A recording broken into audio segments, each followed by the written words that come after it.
So we have long held to the idea that nothing really prepares you for marriage. And that's where we'll start. I was watching an episode of How Married Are You? And this idea kind of came to me again. Essentially, I don't think anything prepares you for marriage, but I do think that you can be a more solid person as it relates to marriage. But marriage will test your core for sure. Some people may feel like, well, yeah, I could read books, I could get better married, ready for marriage. It's like, yeah, you can get prepared. That's true. Right. But I don't think anything in life, like I don't think past relationships prepare you for marriage. I didn't come from a household where, I had to take two parents, and so it's like it's hard for me to speak very Definitively. as it relates to even coming from a two-parent household, where your parents may have had a thriving marriage. Like, you have the tools, but it's a whole different ball game whenever now you have to use those tools for yourself within your own marriage.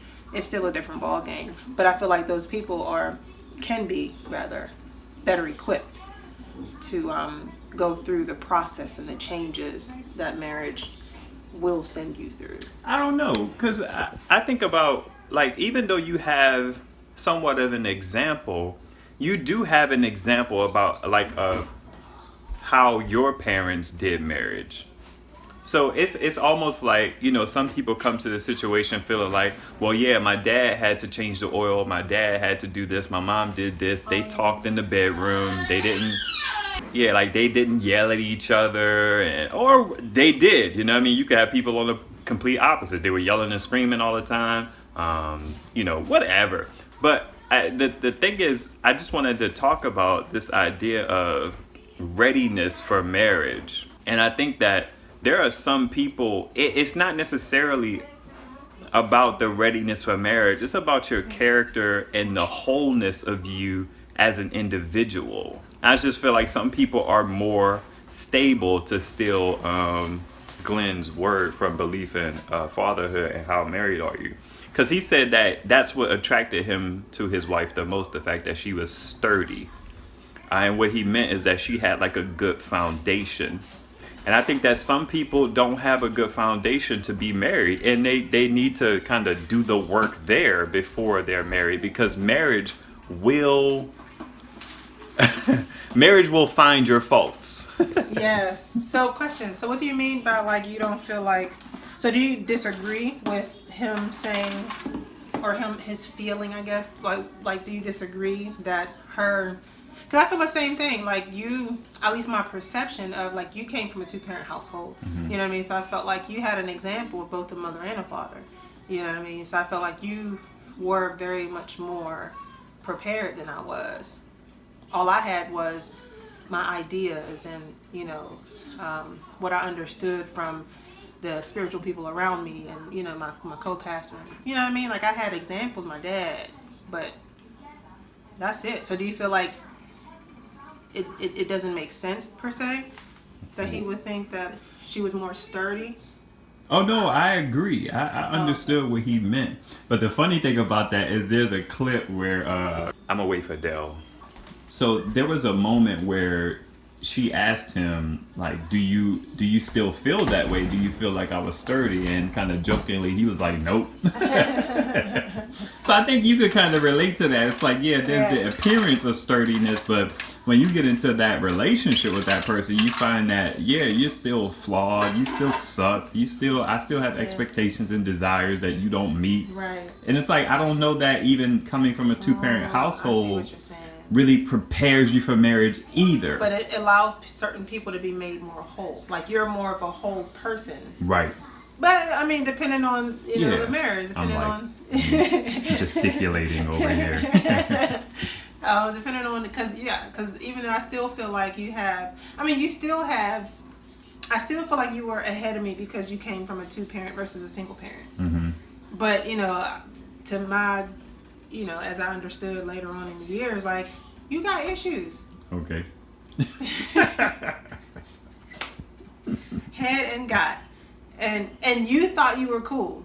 You felt like you were straight. You know what I mean? Even still now, I still feel like, you know, to some degree, you feel like, man, I don't have those issues. And it's like, I had issues also, very significant issues. And I think because I was so out front with my issues, because I was so self-reflective and outwardly, you know, going through the process, being intentional with trying to be made, you know, whole and healing and so on and so forth. I feel like you looked at that more so like, yeah, she gotta go ahead and do what you need to do. Whereas you felt like you were just kind of straight. And I'm like, you're contributing to the dysfunction of this marriage in very significant ways. Despite my lack of wholeness and your more whatever. Yeah, so I think, and this is just my honest thoughts, I think that I was more whole in my core. You know what I mean? Like, and it's not a comparative thing, because I think that we all have deficiencies in certain areas of us. Right, period. But I think that what do you mean by in your core then? I don't know how to explain it. I have to like kind of see it visually. Because, for example, not having the love of a father, I feel like that leaves a hole. Yeah. You know what I mean? Hole. You know what I mean? So and it's then, like... yeah, and that's just the beginning of all this other debris. Right. Yeah. I see what you're saying, but So you it's always like, had that. I had... That piece of me was fulfilled in some capacity. Yeah. 60%, 55%, you know, whatever it is. It was there. It was like you're starting from a deficit, zero. Below Okay, zero. I was trying to be generous, but Yeah, you know. no. And No, you don't start at zero. You start at because you start at zero, but as life happens and trauma, you know what I mean, that deficit begins to deepen. And I guess the real reason that maybe one of the reasons that I wanted to have this conversation, because there are people out there who think that they're ready for marriage, and it's just like, again, nothing can prepare you. So it's like nothing you do is going to prepare you for marriage, because marriage is a new thing and you have to learn that thing. And I just feel like some people are better able to acclimate and adjust. Like, for example, you know, a person who is not selfish versus a person who is selfish. You know what I mean? That the person who's not selfish is more adjusted, better suited for marriage than a person who is selfish. And that person who is selfish, I mean, even though there's selfishness in all of us to some degree, it's like you still have to work it. You still have to work it out. Like, there is a level. Did you mean the person who is not selfish? Both. Okay. I mean, of course, there's a greater deficit of the person who is selfish. Okay. But like your ability to be selfless, like, marriage causes you to have to take that to a whole nother level. Like, it's easy to be selfless with, you know, just regular people. Yeah. But when it comes to like true sacrifice, like self-sacrifice, it's like, man, you go ahead and do what you do. No, you come over here and, you know, be sacrificial. And I think that's hard for people to rise up to, or even understand, or even desire to do. Yeah, I just, you know, marriage, it will work it out of you. We call it, in our marriage, we call it sandpaper moments, but some people have to have complete, like, reconstructive surgery. You know what I mean? Like, just to, like, build themselves back up. Yeah. And you also have to take into account, I guess, like, the people who you have to deal with that person's deficiencies and how you manage that. Yeah. You know what I mean? It's like you have to learn how to deal with those deficiencies and learn how to deal with those. And a lot of times it's differences. They don't necessarily even have to be deficiencies, but you have to learn how your spouse's differences aren't necessarily deficiencies. And maybe to some degree there may be some deficiency, but they're just different and they operate different. They function different. They think different. And that doesn't make how they are in deficiency. Yeah. So let's use an example of something that we kind of learn and progress through because of being around other couples, which is why being around other couples is so important, especially like people who've been married longer than you. But I have a bad sense of direction, and Dell hated that I had a bad sense of direction. She just couldn't understand it. Like, why do you? What? You don't want me to? I don't understand. You're just showing me. Yeah, because your response is important here. They don't need to see me talk about it. Yes, they do. No, they don't.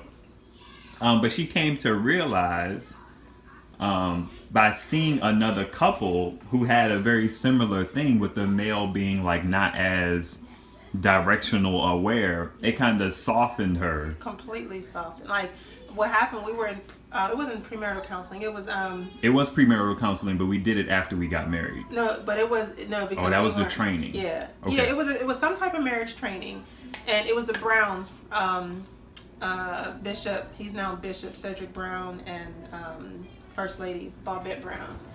And yeah, well, I'm fond of them. It's not about that, it's about the title. Oh yeah, true. I mean, church folks, they I can't say, Cedric and Bobette and Brown. I can't. Yeah. But anyways, I wouldn't. right. But what we were in the training, and I remember, as they were talking, because I hated the fact that Ivan didn't know, and this was DC, and I think it was even more so unfair because DC is a lot more confusing than regular typical cities. Mm-hmm. But I remember I would be so frustrated, and I think I kind of had a loss of respect to some degree. How dare you? I'm because it's so easy for me, you know what I mean? Like, I traveled and I drove by myself through the interstates, and you know what I mean? So I have a very, very good sense of direction. And for him to be so lost, there were times where I would be like, you drive. And I could tell there was like trepidation in you. And then I didn't care. Like, I did not care. It was like, he gonna learn this. You know what I mean? This is the first time I'm hearing this. Oh, really? Mm-hmm. And I remember the ministers, they were up and they were training us on whatever they were training us on. And they had like a sideboard conversation. And that's when Bishop Brown was like, yeah, because I have a horrible sense of direction. And they began to kind of talk about that a little bit. And she was just so cool with it. Like, it just was what it was. Mm-hmm. He sucks. I'm good. I do what needs to be done to help us navigate. Right. And I was just like, oh. That's an example about how being different is not necessarily a deficiency. You know what I mean? It's like, I have to put forward a lot of brain power to like remember. Okay, it's like being aware of things, but it's like, again, I'm mission oriented. I feel like that comes into play. It's like, I just want to get there. It's like, I don't care that it was a third left by the Popeyes. It's like, I'm not even looking at that. I'm also not an attractions person. So I'm kind of linking a lot of things together and thinking about this. It's like, I'm not looking at the trees and the buildings and stuff like that. It's like, who cares? I'm going to a destination. Yeah, and then knowing like just how you are now, I understand why, because even still, you don't have a great sense of direction. Right. You know what I mean? And for me, it's instinctual. Like, I can just feel the direction that I need to go based on the way that we came and stuff like that. And the thing is that like a thing like, you're good at reading maps. I suck at reading maps, and so I was shocked that you could have such a bad sense of direction, but be dope at maps and understand north and west and south. It was like, that was just so foreign to me, because even still, I suck at those things too. You know what I mean? So now, like, having been able to start the process of accepting how you just don't have a good instinctual sense of direction, that doesn't make you less of a man.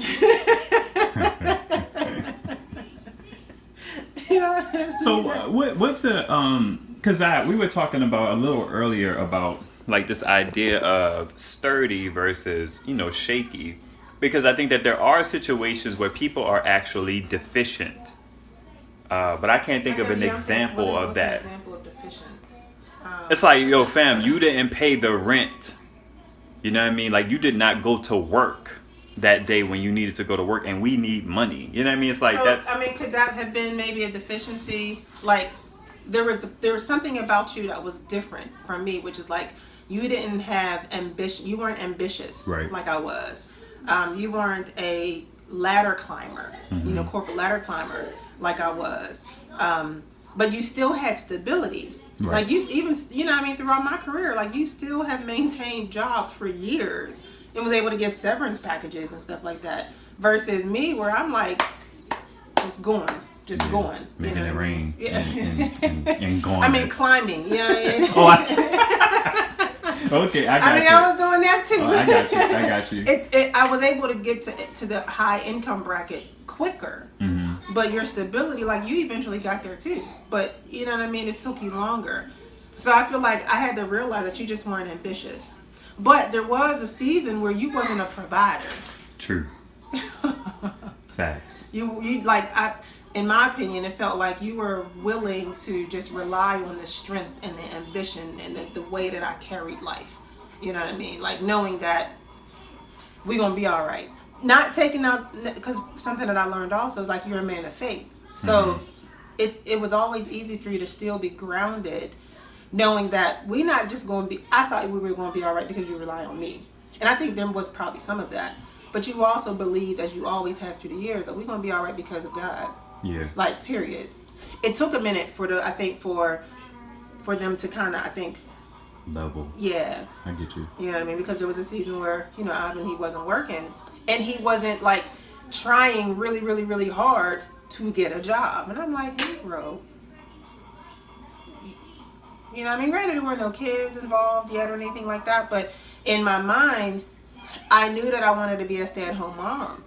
And so, in order for me to be a stay-at-home mom, this needs to be like firing off on all cylinders in order to prepare and make sure that this can happen. And in my mind, that's a deficiency. Okay. You know what I mean? I was deficient in that area of drive and doing what needs to be done and getting it taken care of. I'm probably still deficient in that area. You know what I mean? It's like I'm stable, but there was a thing where, like, I think what I have to do is I have to feel the pressure. So it's like I will wait and procrastinate until the pressure comes. And I would still believe that I would be okay because, I'm one of God's children. You know what I mean? But it's just like there's some things that you can move in and act in and like produce and so on and so forth. But I also still believe you could do all that and it'll still fall apart. You know what I mean? So it's like sometimes your effort. Because you have, it depends. I mean, because you have this natural law. You know what I mean? You reap what you sow. And I'm not saying that you should do that, but I just know that there are people like, for example, I feel like people could grind and grind and grind, and they will see the fruit of their labor. What I mean is like about the urgency. Like even now, I think sometimes like we have a bunch of like food and stuff downstairs in preparation for like maybe a tougher time once election time happens or whatever. And rodents could actually get to it and eat it. You know what I mean? So I feel like sometimes preparation, it's good, but it doesn't always necessarily give you the certainty that you're going for. So it's like you could grind and grind and grind and it could still all fall apart. That is true. That is true. That is true, which means I'm going to go downstairs. I'm going to get me some boric acid. I'm going to go ahead and do that perimeter. Yeah, because in those things, I think that's the beauty of balance. Like, I'm working to do all these things, and I remember thinking you were just so, I don't know if I would call it pessimistic, cynicism? Yeah. But you would always see these other things, and I'd just be like... Quantify that a bit. I don't know what you mean. It felt like you always saw, like, the negative. Like you were always able to see the negative in a situation. Not that you would be like a Johnny Downer or anything like that, but it was just like, why are you raining on my parade? Whereas in this situation right now, I think because of the growth and maturation and because of how we've, truly started to become one, I understand now that it's a compliment. Like, this is my mindset. This is what I'm working to do. Oh, but what about this? And instead of seeing that as being a Debbie Downer or being, cynical or anything like that, it's like, oh, okay, well, prepare it. Well, let me go get some boric acid, and that's like a way in which to try to prevent some things that could happen. And I think that's a good example of not seeing differences as deficiencies. Yeah, exactly. You know what I mean? It's like, because earlier in the game, that could be looked at as a deficiency. Like, yo, why aren't you optimistic? Why don't you see the good in the situation? It's just like, why do I keep coming to you talking to you and you keep pointing out the negative? And it's just like, well, you know what I mean? My brain works that way. Yeah, and that used to bother me. Like, what do you mean your brain worked that way? Well, it needs to be reworked, rewired, changed. So then, now, in talking about differences and deficiencies, do you have any advice for people? Like, how do you deal with a deficiency in your spouse? I think we can kind of come to terms. Or even how do you deal with a difference? How do you identify a difference versus a deficiency? I think it's just, of course, it varies from person to person, but I would say that, at least for me, like, I had to get out of Man, it feels complicated and complex. On one hand, I had to stop expecting you to be Adele. You know what I mean? Like, that was first and foremost. Also, like, I would dare say, especially for women who grew up without fathers, like, I didn't know how a man thinks, or I didn't know what our differences were. I didn't know that, you know, the way y'all process information is different, the way y'all communicate is different. So I was looking for a lot of who you are and how you are to be made similar to me. I was looking for you to, I guess, assimilate to the way that I was and the way that I saw stuff and the way that I processed information. And I mean, identifying differences, it could come easy, but after you get out of your own way. I think in hindsight, one of the best things you can do is everything that bothers you about your spouse is probably just a difference. There may be some deficiencies, but probably it's just a difference. I would probably start there. What bothers you about your spouse? Let's say he doesn't pick up his clothes at the end of the day. Like he comes home and he takes his clothes off and leaves them in wherever he took them off. Because that pinches. Because what I understand now is, you know, your priorities are just different from mine. You know what I mean? Like you can come home and, you know, you can just leave your whatever's, you know, sprawled across, you know, the room. Your priority is home, get to your family.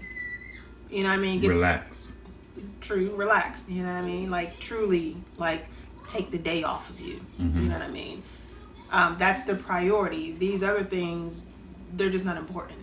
You know what I mean? Whereas for me, the priority is cleanliness, you know, and organization. Because all those other things, in my mind, they're going to happen. I'm going to get to relax. I'm going to get to quality time. I'm going to get to all these things. And it'll be so much better. It'll be so much fuller, so much richer once I know that all these things are in place. Let me interject real quick. I wonder if there's something in society that I don't know if it's inherent or if it's due to the failure of the family or whatever, but I wonder if there's something in society that teaches kind of women do what needs to be done first. And like this generation of male that I'm a part of and I'm certainly subject to is like do what you want to do. You know what I mean? Like first. And I think balance. I think there's value in both. Like there has to be value in both. Because I mean, there's women who's the opposite, and men who are like, man, my wife, if she would only. You know, there's women who are very true. I dig it. easygoing. They can live and exist in clutter. You know, without feeling the need to clean. You know what I mean? Like those women exist too. Let me interject another thing because we talked about this before Briefly. I wonder if there is something to the fact that I had two parents that kind of allows me a sense of like security and stability and coasting and not having to be as responsible and, you know, just like, whereas like you look at a single mother, I mean, she has to get it done. She's hustling 24/7. Yeah. Like even when she's sleeping. She's like, hustling. You got to get it done. The kids got to get it done. We don't have time for this casual stuff. Yeah. You know what I mean? It's like you got to get up and get after it. That's interesting because that's how it's always been for me. And I mean, there's a good thing because that's what I think fueled my ambition and fueled, you know, a lot of those other strengths that could be also double over into weaknesses as well when imbalanced. But yeah, that's something to think about. Yeah, because it's like you don't get to enjoy life. You don't get to take it easy. There's things that are at risk. You know what I mean? The perception. Right. You know what I mean? Because again, you helped to pull me from that end of the spectrum to the middle. And I'm still kind of juggling that balance, you know what I mean? Because when I was working, climbing the ladder, like I didn't take time off. I didn't take vacations. You know, even in my singleness, like I mean, I traveled, but I traveled to do important things, not leisure. I went to see family and to hang out with the family and so on and so forth.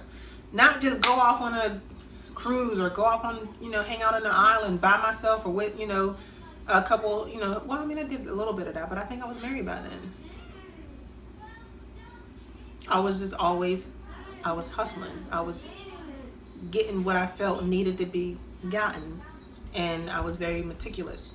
I remember Saturday morning cleaning with my mom. Every Saturday, me and Damien, we had to get up. I'm talking about pulled out the pledge and paper towels, you know, dusting off, you know, buffet and our trophies. I remember thinking to myself, like, why did I win so many trophies? That was a mistake. Because she surely is making us dust them off. You know what I mean? But I understand also there was a need for that internal community to help, you know, make sure that the house was what it needed to be. You know what I mean? Okay, I want to circle back. My advice, let me get off the window. My advice for identifying a deficiency versus a difference, I think it's something that can only really happen outside of yourself. I don't know that people are equipped in their native state of dealing with marriage and understanding what's a difference versus a deficiency. Oh, so you feel like they need help? They need help. Identifying. I think it depends, because for people like me, I'm very self-reflective. I'm always looking to be better and improve, and, you know, where can I, you know, like, that's a part of my nature. That's not you at all. I don't understand how does you being self-reflective allow you to identify what's a deficiency versus a difference? Because there's nothing in you. It's like something has to spark. Like, do you just change? Oh, you know what? I was wrong. You know, outside of the Holy Spirit and God-given insight, it's just like you have your set of whatevers, and you're governed by that. You have your set of parameters that you feel is right. Like, pick up your clothes. I'm tired of picking up after you. What about that? You know what I mean? Like, there's no change going to happen unless there's a catalyst. Self-reflection is not necessarily going to get you there. I don't know. I mean, I feel like it has helped. I think it has helped significantly. I'm not saying that there weren't other external factors to help push me further. I don't feel like there's anything inherently in us that allows us to have a change of heart. There has to be external factors. Whether that's me, someone else, whether that's a conversation that we have. It's not something that's just within me. I don't think so. I don't know how to think about that. Because you could be right. Here's another thing. I think that ultimately, in a lot of ways, this problem mainly manifests. Well, I don't know. I want to say women. It manifests in women more than it does in men, because men typically will only partner with you when they deem you worthy of being partnered with. It's kind of like this idea of having to say "I love you" over and over again. It's like, well, I love you. I wouldn't have married you if I don't love you. And I'm not saying everybody feels that way, but that's a generalization that I'm comfortable with. What? Mm-hmm. Alright, I mean, I gotta hold it the same now. No, I just to give you more space at the top of your head. True.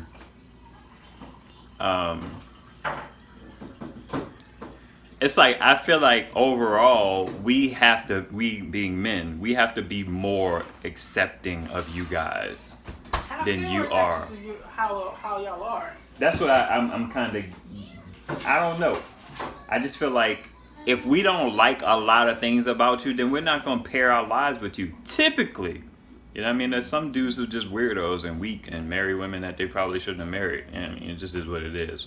But most guys, there's no benefit to pairing up with you if they don't really like love and want to spend their lives with you. There's no benefit. That's why we be hanging out with y'all for like 7 to 10 years just thugging. That's interesting. Because, wow. It's kind of like, it makes me think of part of like being, you know, a faith walk. Like, you have to choose, like, I have to choose to believe that. And I don't think it's necessarily easy, like, depending on your background. You know what I mean? Like, I've always had this idea of having to work for love, which kind of translated into works righteousness. You know, I had to work for God to bless me, and I never looked at him as like, I'm going to bless you regardless because I love you. You know what I mean? Like, I never thought of, you rock with me because you for very specific reasons. Like you have to choose to believe that, and I wonder how many women do. I've never. I've heard it that way, I'm sure, but I feel like the way that it impacted me just now in hearing you say that, like generally speaking, because I can imagine there are probably a lot of wives who probably don't realize that. Maybe in some ways we do, you know what I mean? But like the depth of it, I don't feel like it has probably sunk in the way that it needs to. Because I remember in our roughest patches when I was thinking like, I don't want a divorce, but I'm at a point where I'm willing. And I remember how you didn't want a divorce. Like you were very steady in that I don't want a divorce. No matter how tough things got, you were still like, I still want to be with you. Right. You know what I mean? I still want us to. And I'm thinking to myself like, well, if that's the case, then why aren't you changing? I'm smiling. You know what I mean? Like, why aren't you doing the things that you know that I've communicated to you over and over and over and over and over and over and over and over again? If you really do want to be with me, like, do you not want me to be happy? And that's ultimately the adjustment, and I think that's also a difference. But I want to make the point that I was trying to make in that I don't believe that men have to do as much work in the difference versus deficiency category.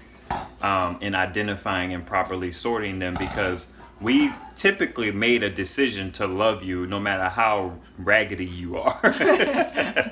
Well, gee, thanks. It just is what it is. It's just like, okay, let's look at something practical. You know what I mean? It's like, you sleep in flannel pajamas. This is not respective to Dell. Or you wear your bonnet around the house, or every time you come home you're getting comfy and cozy, but I can't get the sexy, or we don't have sex this many times a week. You know what I mean? It's just like, I feel like men are more accepting of that, in terms of not being vocal about it and feeling like you are you suck. We come to terms with that. It's like, it's a deficiency, maybe, probably. It's a difference in y'all. Oh, okay, because I was about to say, like, but those things bother y'all. And it's Right. like, okay. Yeah, that's what I'm kind of getting at. I feel like we come to terms with it. We know what it is and we accept it. Where it's like, you accept it while dying inside? that's sometimes people do. Yeah, I mean, because of you know, in the beginning of our marriage, I remember, you know, our initial conversation some weeks ago where I was like, you know, I truly believed that you were the problem. Mm-hmm. And you know, it took the first couple of years. After the first couple of years, you know, I don't remember when I had the epiphany, but it was like, wait a minute, so you lived in a loveless marriage, based on the way that men typically in general, and you specifically, feel and receive love. I wasn't giving you that for years, and you existed in that kind of marriage, like kind of, I don't want to say quietly, but yeah, quietly, because I didn't know. Like, there wasn't something you communicated, but maybe perhaps you didn't have the language to pinpoint the fact that, like, you were living in a loveless marriage. Yeah, I think that it's more like, you know, being able to not being able to articulate that, and not even necessarily being able to come to terms with that feeling. Like, you know what I mean? It's like you could feel something off, but it's like, I've never been married before. You know what I mean? It's like, what am I gauging it against? Right. This is my marriage. You know what I mean? I guess this is what it is. Huh? Yeah, for me at least. You know what I mean? Which I think could have probably been a reflection of, you know, where you come from. And it also made me think could that possibly have been part of the reason why our dynamic was so challenging early on, because you weren't receiving what you were in need of, so you weren't giving what I was in need of. And as I don't know who coined it, but it's that crazy cycle. Yeah, I don't know if it's that. I don't want to even give myself that kind of pass. I feel like I wasn't giving you what you needed because I was unwilling, you know, unable, incapable. I didn't have the tools. You know what I mean? It's just like those things that you have to build up again, because nothing prepares you for marriage. That way.